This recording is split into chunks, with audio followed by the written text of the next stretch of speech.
సరిగ్గా 3:29 AM operation absolute resolve పూర్తయిందనేసి America అధ్యక్షుడు తెలిపారు. ఎక్స్పోర్ట్ చేస్తున్నారు, అందులో వచ్చిన రెవెన్యూని 50% షేర్ చేసుకున్నారు.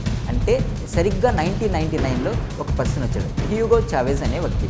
ఇతను అక్కడున్న పీపుల్ని పోలరైజ్ చేయడం స్టార్ట్ చేశాడు. అది ఏ విధంగా అంటే ఫ్రీగా ఫుడ్ని, ఫ్రీగా మెడిసిన్ని, ఫ్రీగా హౌసెస్ ఇవ్వడం అని స్టార్ట్ చేశారు. ఇరాక్ దగ్గర 145 బిలియన్ బ్యారెల్స్ ఉంది.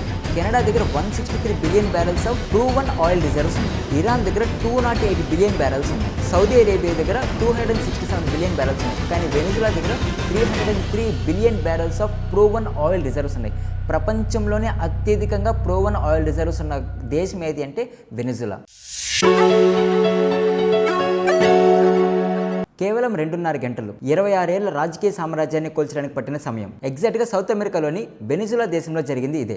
150కి పైగా యుద్ధ విమానాలు, అమెరికాకు చెందిన అత్యుత్తమ military regiment Delta force, Venezuela capital Caracas మొత్తం నిశ్శబ్దపోయేలా జరిగిన సైబర్ అటాక్స్. కట్ చేస్తే ఆ దేశ అధ్యక్షుడిని అక్కడి నుంచి సంఖ్యలతో వేరే దేశానికి తరలించారు. జనవరి 3, 2026 నైట్ 1 AM అవుతుంది. వెనిజులా క్యాపిటల్ కరకస్ నగరం మొత్తం కూడా నిద్రపోతుంది. కానీ ఆకాశం మాత్రం మేలుకొనే ఉంది. అమెరికాకు చెందిన F-22 రాప్టర్ యుద్ధ విమానాలు రేడార్లకు చిక్కకుండా అక్కడ గాల్లో తిరుగుతూ ఉన్నాయి. అత్యుత్తమ డెల్టా ఫోర్స్ రెజిమెంట్ అధ్యక్షుడి హౌస్ మొత్తాన్ని కూడా చుట్టేస్తున్నాయి. నెలల తరబడి CIA అధ్యక్షుడు ఏం చేస్తున్నాడు, ఏం తింటున్నాడు, ఎక్కడ ఉంటున్నాడు, ఎవరితో మాట్లాడుతున్నాడు, ఎంతసేపు పడుకుంటున్నాడు అని ప్రతి ఒక్క విషయాన్ని కూడా క్షుణ్ణంగా గమనిస్తూనే ఉంది. సరిగ్గా 3:29 AM ఆపరేషన్ అబ్సల్యూట్ రిజల్వ్ పూర్తయిందనేసి అమెరికా అధ్యక్షుడు తెలిపారు. అమెరికా ఆంక్షలను అండ్ అమెరికాను ఎదిరించినందుకు నికోలస్ మదురాని ఇప్పుడు అమెరికా యుద్ధ నౌకల్లో బందీగా ఉన్నాడు. యుఎస్ గవర్నమెంట్ వెనిజులా పైన అటాక్ చేసినందుకు ఏం జస్టిఫికేషన్ ఇస్తుంది అంటే మైగ్రేషన్ ఇష్యూస్ వల్ల, నెక్స్ట్ డ్రగ్ ట్రాఫికింగ్ జరుగుతున్నాయి అండ్ డెమోక్రసీని రీస్టోర్ చేయడానికి మేము ఈ పని చేశాము అంటుంది. కానీ అసలైన నిజాలు వెనకాల ఏమున్నాయి? యుఎస్ నిజంగానే ఈ పనుల కోసమే వెనిజులా పైన అటాక్ చేసిందా, లేకుంటే ఏదైనా అదర్ రీజన్స్ ఉన్నాయా? అండ్ అసలు నిజంగా ఏం జరిగింది? 1970లోనే ప్రపంచంలోనే 4వ రిచెస్ట్ కంట్రీగా ఉన్న వెనిజులా ఇప్పుడు ఆకలికి ఎందుకు అలమటిస్తూ ఉంది? అండ్ అక్కడ ఉన్న ప్రభుత్వాలు ఏం చేస్తున్నాయి? దీనివల్ల ఇప్పుడు ఈ యుఎస్ అండ్ వెనిజులా మధ్య జరుగుతున్న ఇష్యూ వల్ల ఇండియా పైన ఏ విధంగా ఇంపాక్ట్ చూపిస్తుందో ఇటువంటి ఇంట్రెస్టింగ్ విషయాలన్నీ కూడా ఈ వీడియోలో మనం చూద్దాం. సో ఈ వీడియోని తప్పక చూడండి. Hello everyone, welcome to Harikatha times. So ముందుగా మనం ప్రస్తుతం జరుగుతున్న సినారియోని అర్థం చేసుకోవాలంటే ఒక్కసారి మనం 1922కి వెళ్ళిపోవాలి. 1922లో ఫస్ట్ టైం వెనిజులా దేశంలో ఆయిల్ రిజర్వ్స్ని కనుక్కున్నారు. ఎప్పుడైతే కనుక్కున్నారో అప్పటి నుంచి యూఎస్కి సంబంధించిన కంపెనీస్, వెనిజులాలో ఉన్న ప్రైవేట్ బిజినెస్ కంపెనీస్ ఏం చేసాయంటే అక్కడ ఆయిల్ని ప్రొడ్యూస్ చేయడం స్టార్ట్ చేసింది. ప్రొడ్యూస్ చేసి అక్కడి నుంచి డిఫరెంట్ కంట్రీస్కి ఎక్స్పోర్ట్ చేయడం స్టార్ట్ చేసింది. దాంతో ఎప్పుడు చూడనంత డబ్బును వెనిజులా చూసింది. దీంతో అక్కడ ఇన్ఫ్రాస్ట్రక్చర్ కానీ, రోడ్వేస్ కానీ, రైల్వేస్ కానీ, ఎయిర్వేస్ కానీ వెంటనే బిల్డ్ చేసింది. అండ్ ఇది 1920 నుంచి 1930స్కి వచ్చేటప్పటికి మొత్తం సౌత్ అమెరికాలోనే ఈ వెనిజులా అనేది ఒక సౌదీ అరేబియా ఏ విధంగా డెవలప్ అయిందో ఆ విధంగా కనిపిస్తూ ఉండేది. పీపుల్ సరదాగా వీకెండ్స్ వస్తే అమెరికాకి షాపింగ్కి వెళ్ళేవాళ్ళు. దేంట్లో? ఏరోప్లేన్స్లో వెళ్ళేవారు. ఎందుకంటే పీపుల్స్ అంత రిచ్గా ఉన్నారనమాట. అండ్ బై 1950కి వచ్చేటప్పటికి ప్రపంచంలోనే 4th రిచెస్ట్ ఎకానమీగా వెనిజులా అనేది అవతరించింది. ఇదంతా కూడా ఏంటి? ఒకటి, దట్ ఈస్ ఆయిల్ ఎక్స్పోర్టింగ్. మొత్తం కూడా ఆయిల్ని ఎక్స్పోర్ట్ చేసి అక్కడ నుంచి వచ్చిన రెవెన్యూని యూజ్ చేసుకొని వీళ్ళు మొత్తం ఒక ఇన్ఫ్రాస్ట్రక్చర్ అంతా కూడా బిల్డ్ చేసుకున్నారు. ఇక్కడ ఏవైతే ఆయిల్ని ఎక్స్పోర్ట్ చేస్తున్నారో అందులో వచ్చిన రెవెన్యూని 50% షేర్ చేసుకునేవాళ్ళు. అంటే యూఎస్కి సంబంధించిన కంపెనీస్ 50% రెవెన్యూ షేర్ తీసుకునేవాళ్ళు అండ్ వెనిజులాకి సంబంధించిన బిజినెస్ పీపుల్ 50% రెవెన్యూ షేర్ చేసుకునేవాళ్ళు. ఇక్కడ వరకు అంతా కూడా బాగానే ఉంది. 1920s నుంచి 1919s వరకు యూఎస్కి సంబంధించిన కంపెనీస్ బిలియన్స్ ఆఫ్ డాలర్స్ ఇక్కడున్న ఈ క్రూడ్ ఆయిల్ని తీయడానికి ఇన్వెస్ట్ చేశాయి. సరిగ్గా 1999లో ఒక పర్సన్ వచ్చాడు, హ్యూగో చావెజ్ అనే వ్యక్తి. ఇతను అక్కడున్న పీపుల్ని పోలరైజ్ చేయడం స్టార్ట్ చేశాడు. అది ఏ విధంగా అంటే ప్రపంచంలోనే అత్యధికంగా ప్రూవన్ ఆయిల్ రిజర్వ్స్ ఉన్నది వెనిజులాలో. సో అతను ఏం చెప్పాడంటే వాళ్ళ ప్రజలకి మన దగ్గర ఆయిల్ ఉంది, మన ఆయిల్ని ఎక్స్పోర్ట్ చేస్తూ వచ్చిన రెవెన్యూ అన్నది యుఎస్ గవర్నమెంట్ తీసేసుకుంటుంది. సో ఒకవేళ అదే మనీ అనేది మన దగ్గరే ఉంటే మన దగ్గర పావర్టీ అనేది ఉండదు. అండ్ ఇక్కడ బిజినెస్ పీపుల్ మాత్రమే ఇంకా పెరిగిపోతూ ఉన్నారు, కానీ పూర్ పీపుల్ ఇంకా పావర్టీలోకి వెళ్ళిపోతున్నారు. మీరు కానీ నాకు అధికారం ఇచ్చారు అంటే రిచ్ పీపుల్ దగ్గర ఉన్న మనీని తీసుకొని వచ్చి పూర్ పీపుల్ మనందరికీ కూడా డిస్ట్రిబ్యూట్ చేసుకుంటాము, దీంతో పావర్టీ అనేది మొత్తానికి ఉండదు అనేసి ప్రజలను నమ్మించడం స్టార్ట్ చేశారు. సో ప్రజలు నమ్మారు. 1999లో హ్యూగో ప్రెసిడెంట్ అయ్యాడు వెనిజులాకి. అండ్ ఆ తర్వాత నుంచి ఇతను చెప్పినట్టే అప్పటి వరకు ఆయిల్ అన్నది ప్రైవేట్ కంపెనీస్ చేతిలో ఉన్నది కాస్త గవర్నమెంట్ టేక్ ఓవర్ తీసేసుకున్నది. గవర్నమెంట్ టేక్ ఓవర్ తీసేసుకున్న తర్వాత నుంచి అక్కడ నుంచి వచ్చిన రెవెన్యూని పీపుల్కి డిస్ట్రిబ్యూట్ చేయడం స్టార్ట్ చేసింది. సో పీపుల్ కూడా చాలా హ్యాపీగా ఉన్నారు. పవర్టీ రేట్ అనేది తగ్గుతూ వచ్చింది. ఎంప్లాయ్మెంట్ అనేది అసలు లేకుండా ఉన్నది. అండ్ ఇతను చేసిన ఇంకొక పని ఏంటంటే కొన్ని గవర్నమెంటల్ స్టోర్స్ ఓపెన్ చేశాడు. ఈ స్టోర్స్లో ఏంటంటే ఫ్రీగా ఫుడ్ని, ఫ్రీగా మెడిసిన్ని, ఫ్రీగా హౌసెస్ని ఇవ్వడం కూడా స్టార్ట్ చేశారు. 1999 నుంచి 2013 వరకు సో ఇతను మొత్తం కూడా అన్ని ఫ్రీ ఫ్రీ ఫ్రీ ఫ్రీ అని ఫ్రీబీస్ ఇవ్వడం స్టార్ట్ చేశారు. దీంతో అక్కడున్న ప్రజలు ఈ ఫ్రీబీస్కి బాగా అలవాటు పడిపోయారు. అక్కడున్న అగ్రికల్చర్ మొత్తం కూడా కొలాప్స్ అయిపోయింది. ఇక్కడ వచ్చే డబ్బంతా కూడా ఈ ఫ్రీబీస్కి ఇవ్వడానికి అండ్ వేరే కంట్రీస్ నుంచి ఇంపోర్ట్ చేసుకోవడానికి రా మెటీరియల్స్ అన్నీ కూడా సరిపోతుంది. ఇక్కడ వెనిజులాలో ఎటువంటి మ్యానుఫ్యాక్చరింగ్ సెక్టార్ను కూడా సెటప్ చేయలేకుండా పోయారు. ఇన్ఫ్రాస్ట్రక్చర్ని బిల్డ్ చేయలేదు. ఎంప్లాయ్మెంట్ ఆపర్చునిటీస్ని క్రియేట్ చేయలేకపోయారు. కేవలం ప్రజలకి డబ్బులు ఇస్తే సరిపోతుంది, ప్రజలకి కావాల్సిన వస్తువులు ఇస్తే సరిపోతుంది, దీనివల్ల పవర్టీ తగ్గిపోతుంది అన్న కైండ్ ఆఫ్ మైండ్ సెట్తో ఈ హ్యూగో చేవెజ్ అనే వ్యక్తి ఉన్నాడు. 2013 వరకు అంతా కూడా బాగానే నడిచింది. కానీ 2013లో అతను చనిపోయాడు. అతని ప్లేస్లోకి నికోలస్ మదూరో అనే వ్యక్తి వచ్చాడు. ఇతను కూడా సేమ్ ఇదే కంటిన్యూ చేస్తున్నాడు. కానీ 2016లో వాళ్ళకి ఒక మాస్టర్ స్ట్రోక్ అనేది జరిగింది. అది ఏంటి అంటే అప్పటి వరకు ఒక బ్యారెల్ $100గా ఉన్నది కాస్త సడన్గా 2016లో 40 బ్యారెల్స్కి పడిపోయింది. ఎప్పుడైతే పడిపోయిందో వీళ్ళ యొక్క ఎకానమీ కూడా మొత్తం స్ట్రింక్ అయిపోయింది. డబ్బులు కూడా లేకుండా పోయినాయి. అండ్ ఒక పక్క ఫ్రీబీస్ అన్ని కూడా ఇవ్వాలి, డబ్బులు లేవు. వీళ్ళ మొత్తం ఎకానమీ కూడా 90% ఆఫ్ దేర్ ఎకానమీ అనేది దేని మీద డిపెండ్ అయింది? ఆయిల్ ఎక్స్పోర్టింగ్ మీద డిపెండ్ అయింది. ఆయిల్ ఎక్స్పోర్ట్ చేసి దాని నుంచి వచ్చే రెవెన్యూని వీళ్ళు ఫ్రీగా డిస్ట్రిబ్యూట్ చేస్తున్నారు. కానీ ఇప్పుడు ఆ రెవెన్యూ అనేది తగ్గిపోయింది. కానీ వీళ్ళకి ఏదైనా అదర్ సోర్స్ ఏమైనా ఉందా? ఇక్కడున్న మ్యానుఫ్యాక్చరింగ్ సెక్టర్ ఏమైనా వీళ్ళు బిల్డ్ చేశారా? లేదు. అగ్రికల్చర్ సెటప్ ఏమైనా ఉందా? లేదు. ఇప్పుడు వీళ్ళకి నిత్యావసర వస్తువులు కావాలంటే ఏం చేయాలి? అదర్ కంట్రీస్ నుంచే డిపెండ్ అవుతున్నారు. ఇక్కడ అదర్ కంట్రీస్ నుంచి తీసుకోవడం అనేది కష్టమైపోయింది. అరౌండ్ 1970s టైం పీరియడ్లో అక్కడున్న పీపుల్ ఎంతో రిచ్గా ఉండేవాళ్ళు. ప్రతి ఒక్కరి దగ్గర ఒక కారు ఉండేది. లావిష్ లైఫ్ని బ్రతికేవాళ్ళు. కానీ 2015 వచ్చే టయానికి పవర్టీ రేట్స్ పీక్స్ లెవెల్స్లోకి వెళ్ళిపోయినాయి. Under development, economic crisis, health crisis, unemployment rate పెరిగిపోయింది. వాళ్ళ దగ్గర ఉన్నది మొత్తం కూడా ఎందుకు పనికి రాకుండా అయిపోయేలా స్టేజ్కి వచ్చేసింది. అండ్ దీంతో నికోలస్ మదూరో ఏం చేశాడంటే ప్రజల దగ్గర డబ్బులు ఎక్కువ ఉంటే అప్పుడు వాళ్ళకి నచ్చింది కొనుక్కుంటారు అనేసి ఇష్టం వచ్చినట్టు మనీని ప్రింట్ చేసి ఇచ్చేసినారు. దీంతో ఏమైందంటే ఇన్ఫ్లేషన్ కాస్త హైపర్ ఇన్ఫ్లేషన్ అయిపోయింది. ఇన్ఫ్లేషన్ అంటే నథింగ్ బట్ జనరల్గా ప్రైజెస్ ఇంక్రీజ్ అవ్వడాన్ని ఇన్ఫ్లేషన్ అంటారు. అది కాస్త హైపర్ ఇన్ఫ్లేషన్కి వచ్చేసింది. ఫర్ ఎగ్జాంపుల్ 1 కేజీ టమాటా కొనాలంటే ₹10 ఉన్నది కాస్త ₹1000 అయింది. ఆ ₹1000 కాస్త ₹1,00,000 అయింది. ఆ ₹1,00,000 కాస్త ₹1,00,00,000 అయింది. ₹1,00,00,000 ఇస్తే కూడా 1 కేజీ టమాటాలు ఇచ్చే పరిస్థితికి వచ్చేసింది అనమాట. అంత హైపర్ ఇన్ఫ్లేషన్ వచ్చేసింది. దాంతో వాళ్ళ మొత్తం ఎకానమీ కూడా స్ట్రింక్ అయిపోయింది. దీంతో ఏం చేశారు? యుఎస్ దగ్గర నుంచి డాలర్ డిప్లొమసీని తీసుకున్నారు. వాళ్ళ ఓన్ కరెన్సీని పక్కన పెట్టేసి డాలర్స్ యూస్ చేయడం స్టార్ట్ చేశారు. దీంతో వాళ్ళ ఎకానమీ అనేది మళ్ళీ కొంచెం స్టేబిలైజ్ అవుతూ వచ్చింది. ఒకసారి వెనిజులా దగ్గర ఉన్న ఆయిల్ రిజర్వ్స్ని చూసుకున్నట్లయితే ఇరాక్ దగ్గర 145 బిలియన్ బ్యారెల్స్ ఉంది. కెనడా దగ్గర 163 billion barrels of proven oil reserves ఉన్నాయి. ఇరాన్ దగ్గర 208 బిలియన్ బ్యారెల్స్ ఉన్నాయి. సౌదీ అరేబియా దగ్గర 267 బిలియన్ బ్యారెల్స్ ఉన్నాయి. కానీ వెనిజులా దగ్గర 303 billion barrels of proven oil reserves ఉన్నాయి. ప్రపంచంలోనే అత్యధికంగా ప్రూవన్ ఆయిల్ రిజర్వ్స్ ఉన్న దేశం ఏది అంటే వెనిజులా. అయితే 1999 నుంచి 2015 వరకు యుఎస్ గవర్నమెంట్ ఎందుకు కామ్గా ఉన్నింది అంటే వెనిజులా యొక్క ఆయిల్ అనేది యుఎస్ గవర్నమెంట్ చాలా చాలా ఇంపార్టెంట్. ఎందుకంటే యుఎస్ అండ్ వెనిజులా అనేది స్ట్రాటజిక్ పాయింట్స్గా చూసుకున్నట్లయితే చాలా దగ్గరగా ఉంటుంది. వెనిజులా నుంచి ఆయిల్ అనేది తీసుకోవాలంటే యూఎస్కి 6 to 7 days మాత్రమే పడుతుంది. అదే oil middle east, Saudi Arabia, Iran, Iraq నుంచి తీసుకోవాలంటే 30 to 40 days టైం పడుతుంది. ఆల్రెడీ వెనిజులాలో యూఎస్కి సంబంధించిన కంపెనీస్ బిలియన్స్ ఆఫ్ డాలర్స్ని ఇన్వెస్ట్ చేస్తున్నారు.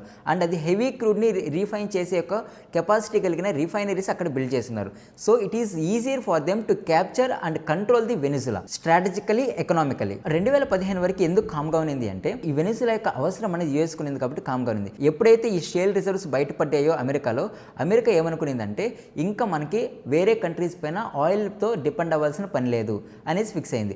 దీంతో వెనిజులా పైకి డైరెక్ట్గా అటాక్ మీదకి వచ్చింది. అయితే ఇంత క్రూషియల్ పాయింట్ ఉన్నప్పటికీ కూడా వెనిజులా ఎందుకు వెనక్కి తగ్గలేదు అంటే ఒకటే రీజన్. వెనిజులా వెనకాల ఉన్నది 3 శక్తులు. ఒకటి చైనా. చైనా 2007 నుంచి $60 బిలియన్ లోన్ రూపంలో వెనిజులాకి ఇచ్చింది. అండ్ వెనిజులా ఎక్స్పోర్ట్ చేస్తున్న ఆయిల్లో 70% ఆఫ్ ద ఆయిల్ చైనానే తీసుకుంటుంది. అండ్ చైనాకి వెనిజులా అనేది ఒక స్ట్రాటజిక్ పాయింట్. ఎందుకంటే అమెరికాని చెక్మేట్ చేయడానికి వెనిజులా అనేది చైనాకి ఒక స్ట్రాటజిక్ పాయింట్ కాబట్టి చైనా అనేది వెనిజులాకి ఎప్పుడు సపోర్టివ్ గానే ఉండేది. అండ్ నెక్స్ట్ వచ్చి రష్యా. ఉక్రెయిన్ అనేది రష్యాకి ఎంత స్ట్రాటజికల్ గా ఇంపార్టెంటో అమెరికాకి తెలుసు. అదే విధంగా వెనిజులా అన్నది అమెరికాకి ఎంత స్ట్రాటజికల్ గా ఇంపార్టెంటో రష్యాకి కూడా తెలుసు. రష్యా యొక్క మిలిటరీ అనేది వెనిజులాలో కానీ ఒకవేళ సెటప్ చేస్తే అమెరికా పైన దాడి చేయడం అనేది ఈజీ అవుతుంది. అండ్ అక్కడ నుంచి డిప్లొమసీ అనేది కూడా చాలా ఈజీ అవుతుంది. కాబట్టి రష్యాకి వెనిజులా అంటే స్ట్రాటజికల్ గాను ఎకనామికల్ పరంగా కూడా ఇంపార్టెంట్. అండ్ ఇంకొకటి వచ్చి క్యూబాకి కూడా వెనిజులా అనేది చాలా చాలా ఇంపార్టెంట్ స్ట్రాటజికల్ గాను ఎకనామికల్ పరంగాను. ఎందుకంటే వెనిజులా ఎక్స్పోర్ట్ చేస్తున్న ఆయిల్లో చాలా చీప్ రేట్కి క్యూబాకి ఇస్తుంది. దానికి తగ్గట్టు క్యూబా తన మిలిటరీ సర్వీసెస్ అంతా కూడా వెనిజులాకి ప్రొవైడ్ చేస్తూ ఉంటుంది. అండ్ ఇప్పుడు ఈ నికోలస్ మదోరా చుట్టూ ఉన్న 32 బాడీ గార్డ్స్ కూడా వెనిజులాకి సంబంధించిన వాళ్ళు కాదు, ఇక్కడ క్యూబాకి సంబంధించిన మిలిటరీ పర్సన్సే ఉంటున్నారు అక్కడ. వీళ్ళ ముగ్గురు యొక్క ప్రొటెక్షన్ ఉండడం వల్ల వెనిజులా ధైర్యంగా అమెరికాని ప్రశ్నిస్తూ ఉంది. కానీ ఇక్కడ మనం ఒకటి గుర్తుపెట్టుకోవాలి, చైనా ఎప్పుడు కూడా ఇంటెన్షనల్ గా వేరే కంట్రీలో అక్కడున్న పొలిటికల్ గాను లేకుంటే అక్కడున్న ఎకనామిక్ ఎక్స్ప్లాయిటేషన్ గానీ చేయదు. కాబట్టి వెనిజులాలో ఇంత జరుగుతున్నప్పటికీ కూడా చైనా ఎటువంటి రెస్పాన్స్ ఇవ్వలేదు. అయితే రష్యా ఇప్పుడు ఉక్రెయిన్ వార్తో బాగా ఇన్వాల్వ్ అవడం వల్ల వెనిజులా పైన అంత కాన్సన్ట్రేషన్ చేయలేకపోతుంది. అండ్ క్యూబా అన్నది అమెరికాను ఎదిరించలేదు కాబట్టి క్యూబా ఆబ్వియస్లీ కామ్ గానే ఉంటుంది. వెనిజులా అన్నది యుఎస్ కి ఆయిల్ కాకుండా ఇంకా ఎందుకు ఇంపార్టెంట్ అంటే అక్కడ ఒక ఆర్కో మినరో అనే ఒక మైన్ ఉంది. ఆ మైన్ లో 7,000 టన్స్ ఆఫ్ గోల్డ్ ఉన్నట్టు గుర్తించారు. అండ్ దాంతోపాటు 3 బిలియన్ క్యారెట్స్ ఆఫ్ డైమండ్ ఉన్నట్టు కూడా గుర్తించారు. సో ఇదంతా కూడా అమెరికాకి ఏంటి అంటే బాగా ఎకనామికల్గా యూజ్ అవుతుంది. సో 2015 తర్వాత ఇక్కడ నికోలస్ మదురో చేసిన తప్పు కూడా ఏంటి అంటే వీళ్ళ యొక్క ఎకానమీ ఎప్పుడైతే ష్రింక్ అయిపోయిందో because of the oil prices తగ్గిపోవడం వల్ల అండ్ వీళ్ళ యొక్క ఇన్ఫ్లేషన్ అనేది ఎక్కువైపోయింది. ఎందుకు? మనీని ఎక్కువ ప్రింట్ చేసి సప్లై చేయడం వల్ల. దీని నుంచి తప్పించుకోవడానికి ఇతను ఏం చేశారంటే వేరే ఆల్టర్నేటివ్ కోసం డ్రగ్స్ని ఇంట్రడ్యూస్ చేశాడు. ఈ డ్రగ్స్ యొక్క స్థాయి ఎంతవరకు పెరిగిపోయిందంటే ప్రైవేట్ కంపెనీస్తో పాటు గవర్నమెంట్ కంపెనీస్ కూడా ఈ క్యూబా నుంచి తర్వాత కొలంబియా నుంచి డ్రగ్స్ని తీసుకొని వచ్చి ఇక్కడ నుంచి యుఎస్కి మెక్సికోకి షిప్పింగ్ చేస్తూ ఉన్నారు. ఇది చాలా చాలా పెద్ద క్రైమ్గా అయిపోయింది. అండ్ అమెరికన్ గవర్నమెంట్ చాలా టైమ్స్ వెనిజులా గవర్నమెంట్కి అక్కడున్న అధ్యక్షుడికి వార్నింగ్స్ ఇచ్చింది, మీరు డ్రగ్ కంట్రోలింగ్ చేయండి అనేసి. బట్ స్టిల్ ఆ మాటలను పట్టించుకోకపోవడంతో ఇప్పుడు డైరెక్ట్గా అమెరికన్ గవర్నమెంట్ ఏం చేసింది అంటే మేము ఈ డ్రగ్ కంట్రోల్ని డ్రగ్ ట్రాఫిక్ని తగ్గించడానికి, ఎందుకంటే వెనిజులా నుంచి వచ్చే డ్రగ్స్ అమెరికా యొక్క యూత్ని పాడు చేస్తున్నాయి, నాశనం చేస్తున్నాయి అనేసి ట్రంప్ గవర్నమెంట్ చెప్తోంది. అమెరికా వెనిజులా దేశం పైన చేసిన అటాక్స్ పైన అమెరికా ఇస్తున్న జస్టిఫికేషన్ ఏంటి అంటే మేము డ్రగ్ ట్రాఫికింగ్ని అడ్రస్ చేయడానికే ఈ యొక్క అటాక్ చేసాము అంటున్నాం. కానీ రియాలిటీకి వచ్చినప్పటికీ 90% ఆఫ్ ద డ్రగ్స్ అనేది మెక్సికో నుంచే యూఎస్లోకి వస్తుంది. మరి ఎందుకు మెక్సికో పైన అటాక్ చేయలేదు, ఓన్లీ వెనిజులా పైన అటాక్ చేసింది? మేము ఇక్కడ హ్యుమానిటేరియన్ని మైగ్రేషన్ ఇష్యూస్ని అడ్రస్ చేయడానికి ఈ యొక్క దాడి చేశామంటుంది. ఇంత హ్యుమానిటేరియన్ కన్సర్న్ ఉంటే సిరియాలో ఎంత దాడులు చేసిందో మనం చూసాం, ఇరాన్లో ఏ విధంగా అమెరికన్ గవర్నమెంట్ దాడి చేసిందో మనం చూసాం, అండ్ ఆఫ్ఘనిస్తాన్లో 20 సంవత్సరాల పాటు ఏ విధంగా అక్కడున్న ప్రజల్ని, అక్కడున్న ఎకానమీని, అక్కడున్న పొలిటికల్ సిస్టమ్ని ఏ విధంగా కొలాప్స్ చేసిందో చూసాం. ఇదంతా హ్యుమానిటేరియన్ క్రైసిస్ కింద రాదా? హ్యుమానిటేరియన్ పైన అంత కన్సర్న్ ఉంటే నార్త్ కొరియాతో ఎందుకు ఫ్రెండ్షిప్ చేస్తుంది? నెక్స్ట్ డెమోక్రసీని రీస్టోర్ చేద్దాం అంటున్నారు. ఇలా డెమోక్రసీని రీస్టోర్ చేయాలి అంటే ప్రజాస్వామ్యాన్ని మేము మళ్ళీ తిరిగి తీసుకురావాలి అనుకుంటే అక్కడ వేరే కంట్రీ యొక్క ఇన్వాల్వ్మెంట్ ఎందుకు ఉండాలి? ఒకవేళ ప్రజాస్వామ్యంకై ఏదైనా ప్రమాదం ఉంది అన్నప్పుడు అక్కడున్న ప్రజలే డిసైడ్ చేస్తారు, ఎలక్షన్స్ ద్వారా కానీ లేకుంటే వాళ్ళ యొక్క పీపుల్స్ మూవ్మెంట్ ద్వారా అక్కడున్న ప్రజాస్వామ్యంలో ఉన్న అధ్యక్షతని వాళ్ళే మార్చుకోగలుగుతారు. అంతేగాని వేరే కంట్రీ వచ్చి ఇక్కడికి వచ్చి చేంజ్ చేయాల్సిన అవసరం లేదు. అమెరికా ఎప్పుడు కూడా అదర్ కంట్రీస్ని ఒక ఎకనామిక్ పాయింట్ ఆఫ్ వ్యూలో మాత్రమే చూస్తుంది. దీనికి సంబంధించి మనకి చాలా ఎగ్జాంపుల్స్ ఉన్నాయి. బంగ్లాదేశ్లో 2024 ఆగస్టు వరకు షేక్ హసీనా గవర్నమెంట్ ఉంది. ఎప్పుడైతే సెయింట్ మార్టిన్ని ఐలాండ్ని అమెరికాకి ఇవ్వలేదో దాని తర్వాత వెంటనే స్టూడెంట్ లెడ్ జెన్జీ ప్రొటెస్ట్ అనేది ఏ విధంగా జరిగింది, దాంతో షేక్ హసీనా గవర్నమెంట్ ఏ విధంగా కొలాప్స్ అయిపోయింది, అక్కడున్న మినిస్టర్స్, పబ్లిక్ ఆఫీసర్స్ ఏ విధంగా డిస్ట్రాయ్ అయ్యి అక్కడ నుంచి షేక్ హసీనా బంగ్లాదేశ్ నుంచి ఇండియాకి ఏ విధంగా వచ్చిందో మనం చూసాం. ఇది కూడా దీని వెనకాల కూడా అమెరికానే ఉంది. అండ్ పాకిస్తాన్ రీసెంట్గా పాకిస్తాన్తో చాలా క్లోజ్గా ఉంటుంది అమెరికా. ఒకే ఒక రీజన్, అది ఏంటి అంటే పాకిస్తాన్లో రేర్ ఎర్త్ మినరల్స్ ఉన్నాయనేసి ఇక్కడున్న గవర్నమెంట్, పాకిస్తాన్ గవర్నమెంట్ అమెరికన్ గవర్నమెంట్కి చెప్పడం. అండ్ ఇంకొకటి ట్రంప్కి సంబంధించిన బిట్ కాయిన్ కంపెనీని అలో చేస్తున్నట్టు పాకిస్తాన్ యాక్సెప్ట్ చేయడం. దీనివల్లే పాకిస్తాన్తో రిలేషన్షిప్ అనేది మెయింటైన్ చేస్తుంది. సో అయితే ఇక్కడ ఎగ్జాక్ట్గా సిరియాలో కూడా అదే జరిగింది. సిరియాలో అల్-షరా అనేసి ఒక పర్సన్ ఉన్నాడు. ఇతని ఒక అల్-ఖైదాతో రిలేషన్షిప్ ఉన్నాయనేసి ఇతని పైన $1 కోటి బౌంటీని అమెరికన్ గవర్నమెంట్ అనౌన్స్ చేసింది. అయితే ఇతను రష్యాకి చెందిన ఒక వ్యక్తిని చంపి ఆ గవర్నమెంట్ని కూల్చేసి ఇతను గవర్నమెంట్ ఫామ్ చేసి అమెరికాకు మేము హెల్ప్ చేస్తాము, అమెరికాకు చెప్పినట్టు మేము వింటామన్నారు. వెంటనే ఆ బౌంటీని క్యాన్సిల్ చేసేశారు. అతనితో మీటింగ్ అరేంజ్ చేసుకున్నారు. ట్రంప్ అతనితో ఒక 30 మినిట్స్ మాట్లాడినాడు. ఇదంతా కూడా జరిగిందనమాట. ఇదే విధంగానే ఆఫ్ఘనిస్తాన్లోని ఒక పోర్ట్ని ఇదే విధంగా చేసింది, పనామా కెనాల్లోనూ ఇదే విధంగా చేసింది. And present Ukraine and Russia మీద ఎందుకు వీళ్ళిద్దరి మధ్య యుద్ధాన్ని ఆపాలనుకుంటుంది తెలిసిన మీకు? ఉక్రెయిన్ అనేది స్ట్రాటజికల్గా ఇంపార్టెంట్ అండ్ ఆల్సో మన ప్రపంచంలోనే ఎక్కువ చిప్సెట్స్కి పనికొచ్చే ఇన్ఫ్రాస్ట్రక్చరింగ్ అనేది ఉక్రెయిన్లో ఉంది. ఇక్కడ అమెరికన్ గవర్నమెంట్ యొక్క వ్యూహం ఏంటి అంటే, ఈ యుద్ధం ఎప్పుడైతే ఆపుతామో యుక్రెయిన్ రీస్టోరేషన్ ప్రోగ్రామ్ అనేసి ఈ అమెరికన్ గవర్నమెంట్కి సంబంధించిన కంపెనీస్ అన్నీ కూడా ఇక్కడ వస్తాయి. ఇక్కడికి వచ్చిన తర్వాత మొత్తం కంట్రోలింగ్ అనేది ఉక్రెయిన్ తీసుకుంటాయి. దీని ద్వారా డబ్బులు అనేది మనం ఎర్న్ చేసుకోవచ్చు అన్నది వీళ్ళ యొక్క వ్యూహం. ఇదే విధంగానే ప్రతి ఒక్క కంట్రీని దీని యొక్క పాలసీస్ రెండే. ఒకటి, ఇతను చెప్పింది వినాలి. అక్కడున్న ఆయిల్ రిసోర్సెస్ కానీ ఇంకేదైనా వాల్యుబుల్ రీసోర్సెస్ ఉంటే ఆ రీసోర్సెస్ని క్యాప్చర్ చేసుకోవాలి, లేదా ఆ కంట్రీ అమెరికన్ గవర్నమెంట్ చెప్పినట్టు వినాలి. ఒకవేళ లేదు అంటే వీళ్ళు రెండు పనులు చేస్తారు. ఒకటి, టారిఫ్స్ని ఇంక్రీజ్ చేయడం, ఇంకొకటి వచ్చి అక్కడున్న గవర్నమెంట్ని చేంజ్ చేయడం. అది ఇంటర్నల్ పాలిటిక్స్లోకి దూరడం, అక్కడున్న వాళ్ళని మ్యానిపులేట్ చేయడం, అక్కడ ఉన్న కరప్షన్ ఇంక్రీజ్ చేయడం, వాళ్ళకి మనీ ఇవ్వడం. దీని ద్వారా అక్కడున్న పీపుల్ని, అక్కడున్న స్టూడెంట్స్ని మ్యానిపులేట్ చేయడం, అక్కడున్న గవర్నమెంట్ని కూల్ చేయడం. వీళ్ళకి ఎవరైతే అనుకూలంగా ఉంటారో ఆ పర్సన్ని అక్కడ గవర్నమెంట్లో కూర్చోబెట్టడం అండ్ దాని నుంచి ఎకనామిక్ బెనిఫిషియల్ పొందడం. ఇదే ఇప్పటివరకు అమెరికా చేస్తూ వస్తున్న పని. అండ్ మీరు ఒకసారి గమనించినట్లయితే ప్రపంచంలోనే అత్యధిక టారిఫ్ ఏ దేశం పైన వేస్తుంది అనుకుంటున్నారో తెలిసిన? అమెరికా. ఇండియా పైన 50% టారిఫ్ ఇండియా పైన వేస్తుంది. రష్యా పైన 25 to 30% ఉంది. ఉక్రెయిన్ పైన 17% ఉంది. ఈవెన్ చైనా పైన కూడా తక్కువ పర్సెంటేజే ఉంది. పాకిస్తాన్ పైన 17% ఉంది. కానీ మనతో ఎప్పుడు రిలేషన్షిప్ మెయింటైన్ చేస్తున్నా ఇండియా పైన గవర్నమెంట్ ఎటువంటి చేంజ్ చేయలేదు కాబట్టి టారిఫ్ అనేది ఎక్కువ వేసింది. ఎందుకంటే మన ఇండియన్ గవర్నమెంట్ వినదు కాబట్టి. ఇప్పుడు అమెరికన్ గవర్నమెంట్ ఏం చేసిందంటే ఇక్కడ నికోలస్ మదోరో అని అతని యొక్క వైఫ్ని అరెస్ట్ చేసి తీసుకెళ్ళిపోయినారు. అండ్ ఇప్పుడు అక్కడున్న కోర్టుతో రాడ్రిక్ అనే వ్యక్తిని ప్రెజెంట్ టెంపరీ ప్రెసిడెంట్గా అక్కడ నియమించారు. And most probably last year Nobel prize ఇచ్చారు ఒక ఆమెకి, మెచోర్డ్ అనే ఆమెకి ఇచ్చారు. ఆమె యాక్చువల్గా ప్రో అమెరికన్ అనమాట. అండ్ ఇంకొకటి ఏం చెప్పిందంటే ఆమె, ప్రైవేట్ కంపెనీస్ని మేము అలౌ చేస్తాము, ప్రైవేట్ కంపెనీస్కి మేము ఆయిల్ రిఫైనరీస్ని మేము ఇస్తాము అని చెప్పింది. Most of the oil refineries ఇక్కడ ఉండే ఎవరివి? అమెరికాకి చెందిన ప్రైవేట్ కంపెనీస్. కాబట్టి ఈమెని ప్రెసిడెంట్గా తీసుకురావడం అండ్ ఇక్కడ నుంచి వీళ్ళ యొక్క రిఫైనరీస్ని మళ్ళీ రీస్టోర్ చేయడం, అక్కడున్న మైనింగ్ని తవ్వుకోవడం, ఇదే అమెరికా చేయబోతున్న పని. ఎప్పుడైతే ఆయిల్ పైన పట్టు సాధిస్తారో మొత్తం గ్లోబల్ ఎకానమీ అనేది కూడా పట్టు సాధించగలుగుతుంది. అయితే ఇప్పుడు యుఎస్కి వెనిజులాకి మధ్య జరుగుతున్న పోర్లో ఇండియా పైన ఏ విధంగా ఇంపాక్ట్ చూపిస్తుంది ఆయిల్ పరంగా అంటే, ఇండియా పైన ఎటువంటి ఇంపాక్ట్ చూపించదు. ఎందుకు అంటే 2013-14 వరకు మనం 3 to 4% మాత్రమే వెనిజులా నుంచి ఆయిల్ అనేది తీసుకుంటూ ఉన్నాం. అది 2025కి వచ్చేటప్పటికి నియర్లీ 0% అయిపోయింది. క్రూడ్ ఆయిల్ రిఫైన్ చేసే కంపెనీస్ కూడా హెవీ క్రూడే కాదు, బ్రొంట్ క్రూడ్ ఇంకా చాలా క్రూడ్ ఆయిల్స్ని రిఫైనింగ్ ప్రాసెస్ మన యొక్క కంపెనీస్కి ఉండడం వల్ల కేవలం హెవీ క్రూడ్ మీదే కాకుండా వేరే కంట్రీస్ నుంచి కూడా క్రూడ్ ఆయిల్ మనం తీసుకొని రీఫైన్ చేసుకునే కెపాసిటీ మనకి ఉండడం వల్ల మనం ఎక్కువగా వెనిజులా పైన డిపెండ్ అవ్వలేదు. మన క్రూడ్ ఆయిల్ అనేది ఎక్కువగా డిపెండ్ అయ్యేది మిడిల్ ఈస్ట్ నుంచి, రష్యా నుంచి, ఇరాన్ నుంచి, సౌదీ అరేబియా నుంచి మన యొక్క క్రూడ్ ఆయిల్ ఇంపోర్ట్ అనేది జరుగుతూ ఉంది. ప్రజెంట్ గ్లోబల్ మార్కెట్లో వెనిజులా యొక్క ఆయిల్ ప్రభావం కూడా ఎక్కువ లేదు. ఎందుకంటే యుఎస్ యొక్క శాంక్షన్స్, వాళ్ళ యొక్క పాలసీస్, వాళ్ళ యొక్క ఇబ్బంది వల్ల 1998లో 3.4 మిలియన్ బ్యారెల్స్ పర్ డేగా ఉన్న ప్రొడక్షన్ అనేది 1 మిలియన్ బ్యారెల్స్ పర్ డే ప్రొడక్షన్కి వచ్చేసింది. సో దీని యొక్క గ్లోబల్ మార్కెట్లో చూసుకున్నట్లయితే కేవలం 1% మాత్రమే కాంట్రిబ్యూట్ చేస్తుంది. అండ్ ప్రజెంట్ ధరలు చూసుకున్నట్లయితే $60 to $65 ఉన్నాయి పర్ బ్యారెల్కి.